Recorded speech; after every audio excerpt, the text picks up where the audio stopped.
안녕하세요. 반갑습니다. 한정판의 판입니다. 반갑습니다. 반갑습니다.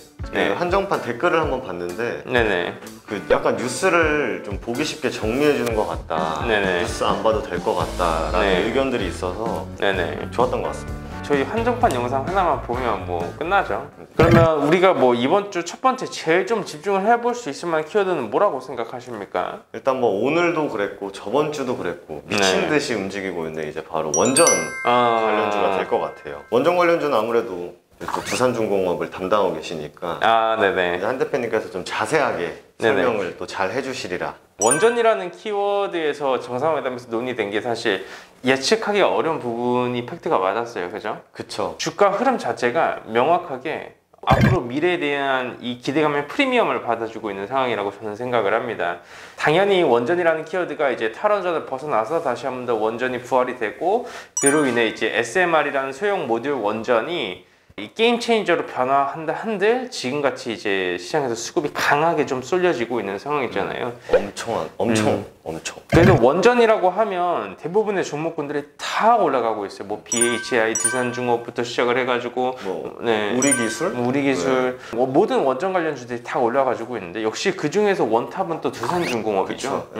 거의 시장을 진짜 이제 시장이 움직일 때 주도하는 종목들이 꼭 있기 마련이잖아요. 맞습니다. 네, 현재 시장은 그러니까 불과 한 2, 3주 전까지만 하더라도 HMM이 진짜 시장을 주도했다면 최근 시장은 이제 무조건 두산중공업이 주도를 하고 있는 게 맞는 것 같고. 맞습니다. 그 예전에 대북 이슈 있을 때도 사실 이 원전 테마가 있었거든요. 맞습니다. BH, 우리기술, 뭐 오르비텍 네, 맞습니다. 이런 친구들이 과거 대북에서도 엮여서 움직였던 종목들인데 이번에는 진짜 약간 대놓고 원전이라는 그 큰 섹터로 움직이고 있다 보니까 아마 개인 투자자분들도 많이 관심을 좀 가지고 계시지 않을까 생각이 돼요. 지금 원전이 또 수소라는 에너지하고 또 결합을 해가지고 운영이 되는 시스템도 있고, 대한민국뿐만 아니라 전 세계 글로벌 시장에서 주목을 받는 건 결국 SMR이라는 키워드거든요. 이 소형 모듈 원전인데 두산중공업이 사실 SMR이라고 하면 실수혜를 받는 기업이거든요. 뉴스케일 파워하고 연관이 있어서 지분을 가지고 있기 때문에 나중에 이제 기자재 공급 수출 이슈도 좀 같이 포함이 되어 있고,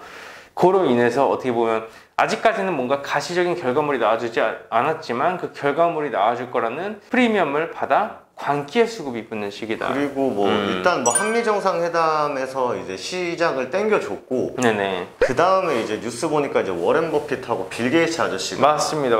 여기에 집중을 하고 계신 것 같다 보니까 거기에 더 한 이제 투심이 쏠리지 않았나 이렇게 생각이 돼요. 근데 이게 사실 빌 게이츠 편하게 아저씨라고 하겠습니다. 뭐 저희 뭐 빌 게이츠 아저씨가 뭐 해준 건 없으니까. 빌 게이츠라고 해도 상관없죠 사실. 네네. 빌 게이츠 아저씨가 사실 이 SMR 소형 모듈 원전에 관련돼 가지고는 작년부터 얘기를 상당히 많이 했었어요. 근데 그 부분이 시장에서는 그때 당시에는 탈원전이라는 키워드가 계속해서 나와주고 있다 보니까 원전 관련주들이 죽었고, 이제는 다시 한 번 더 원전을 살리고 SMR에 빌 게이츠가 이렇게 하겠다라는 키워드가 붙어가지고 지금 시장에서 좀 각광을 받고 있는 것 같아요. 근데 빌 게이츠 모멘텀은 사실 작년부터 나왔습니다. 그래서 이게 되게 어떻게 보면 재미있는 거죠. 물론 새로운 이슈와 모멘텀인 부분도 맞긴 한데, 그럼에도 불구하고 부각받았을 거였으면 작년에도 부각받았을 수 있을 만한 모멘텀이었다. 근데 여기서 이제 중요한 걸 하나 말씀드리고 싶은 게, 뭐 저희도 뉴스를 뭐 거의 실시간으로 보잖아요. 그쵸. 근데 실질적으로 뭐 네이버를 포함한 포털에서 나온 뉴스들이 백날 나와도 시장에서 이걸 어떻게 보면 반영을 안 해준다 하면은 그냥 그거는 좋은 재료일 뿐. 맞습니다. 근데 지금처럼 아예 그냥 뭐 HTS든 간에 그냥 뉴스들이 쏟아져 나오는 거 보면 확실히 시장에서 집중되고 있다라고 보시면 될 것 같아요. 모멘텀이 있는 건 우리가 너무나도 잘 알고 있어요. 그러면 주가라는 거는 사실 이 기대감으로 올라가지 않습니까, 정 대표님? 그러면 지금 현재 정 대표님의 시선으로 봤을 때 원전 관련주들의 향방은 어떻게 될 것인가? 개인적으로 솔직하게 말씀드리는 게 낫겠죠. 그렇죠. 쉽게 죽진 않을 거예요. 이게 이미 너무 많이 시장 참여자들이 붙었기도 하고, 뭐 어쨌든 간에 이 주가를 움직여주는 데 이제 큰 역할을 하고 있는 사람들이 움직인 거잖아요, 사실. 그렇죠. 네, 그렇기 때문에 뭐 급하게 올라온 면도 있어요, 사실. 근데 그럴 때 꼭 한번 두들겨 맞는 거를 무조건 조심해야 되고, 그 두들겨 맞았을 때 한 번에 끝나지는 않을 거다. 맞습니다. 라고 생각을 해요, 저는. 지금 두산중공업이 올라가는 페이스를 보면 예전에 저는 신풍제약이 생각이 나요. 예. 네, 예전에 그 신풍제약의 이제 피라맥스에 대한 기대감으로 랠리가 나와줬어요. 뭐 진원생명과학 같이 예전에 그 백신 관련주들, 치료제 관련주들 미친 수급이 붙어가지고 광기의 상승이 나와줬을 때 그때 그런 종목군들 다 당연히 실체가 좀 부족한 바이오와 실체가 있는 원전이랑은 당연히 그 기준점은 다르겠지만 명확한 한 가지 주가의 원리 중 하나는 급하게 올라가면 급하게 내려온다. 그거를 꼭 그러니까 그 경사가 급한 종목일수록 또 떨어지는 경사도 굉장히 급하기 때문에 맞습니다. 언제나 차익 매물에 대한 우려감을 인지를 해야 되고 하지만 차익 매물이 나와준다라고 한들 한 번에 죽는다 안 죽는다? 죽긴 쉽지 않죠. 죽긴 쉽지 않습니다. 이 정도 돈이 크게 들어가준 거예요. 그렇죠. 그쵸? 매우 엄청 많이 들어갔어요 사실. 요즘 두산중공업의 대체 잔고가 엄청 많이 늘어나고 있어요. 현물로 팔고 대체 잔고 늘어나고 있으면 그걸로 고점에서 공매도 때려버리면 이것도 사실 좀 심각해지는 문제거든요. 예전에 이제 바이오에서 굉장히 그런 게 많이 나왔었어요. 실제로. 주가가 올라갈 때는 뭐 분할매도 분할매에서 하면서 포트 관리는 명확하게 해야 되지 않을까. 그렇죠. 그럼 기본 중에 기본이니까. 첫 번째 이제 소형 모듈 원전, 네, 맞습니다. 원전 관련주들 한번 알아봤고 두 번째는 뭘 볼까요? 두 번째는 이제 슬슬 나와주고 있죠. 이 산은에서도 투자가 800억 정도 이루어진 그렇죠. 우리 토스. 네, 토스 관련주들이 지금 최근에 좀 움직임이 좀 있는 상황이에요. 맞습니다. 그래서 토스 관련주는 뭐 저는 사실 토스를 잘 안 써보긴 했는데 굉장히 편하다고 하더라고요. 엄청 편해요. 저는 아직까지도 보안카드 들고 다니잖아요. 역시 아날로그 감성. 네. 네. 어쨌든 이제 시장에서 현재 이제 토스 이제 이게 뭐 상장이 된다, 뭐 투자 유치를 받았다 하면서 이제 어떻게 보면 좀 테마가 형성이 되어 있는데 실제로 여기서 파생되는 테마들이 좀 많다고 봐요. 왜냐면 이번 이제 하반기에 갈수록 이제 카카오뱅크, 카카오페이, 뭐 심지어는 뭐 코인으로 결제를 한다라고 하면서 뭐 은행 관련주들 안에서 굉장히 또 개인정보가 굉장히 중요하잖아요. 맞습니다. 보안 관련주들, 네네. 그리고 또 결제 관련주들 등등. 여튼 뭐 인증, 시큐어, 보안 이런 것들이 지금 어떻게 보면 하나하나 좀 작고 작은 테마들로 연결이 되어 있는데 그 큰 그 우두머리에는 토스, 뭐 카뱅, 카카오페이 이런 게 좀 있다. 맞습니다. 네, 보시면 될 것 같고 그리고 관련주 한번 소개시켜 주시죠.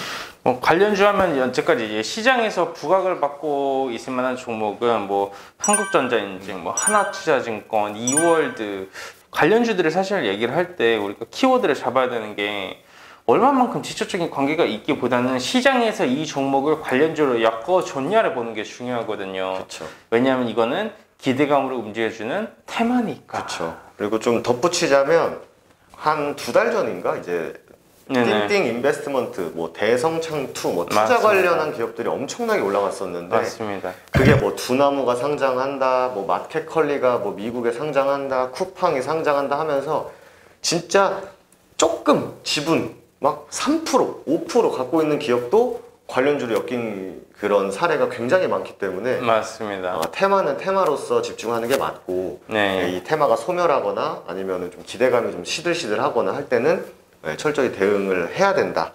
근데 예시를 들어서 이렇게 투자를 해가지고 그 기업이 상장을 해서 뭐 지분 투자 가치가 이렇게 올라와서 뭐 지주사 디스카운트 받아서 매출 이거는 너무 이상적인 분석이고 테마는 테마대로 대응을 하자. 맞습니다.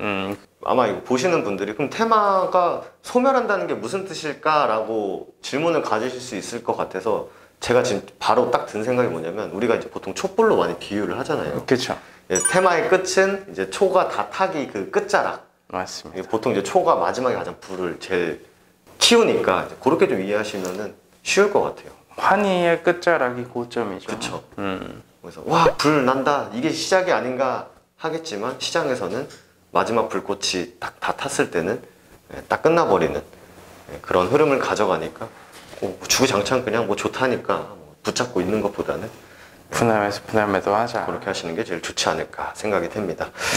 그래서 첫 번째는 저희가 이제 원전 관련주, 그리고 두 번째는 뭐 토스 관련주. 이렇게 좀 두 가지의 모멘텀을 설명을 드렸으니까 한번 자발적으로 공부하시는 게 더 많은 도움이 되지 않을까 생각이 됩니다. 맞습니다. 그래서 첫 번째 시간 여기서 마무리하도록 하겠습니다. 감사합니다. 네, 감사합니다.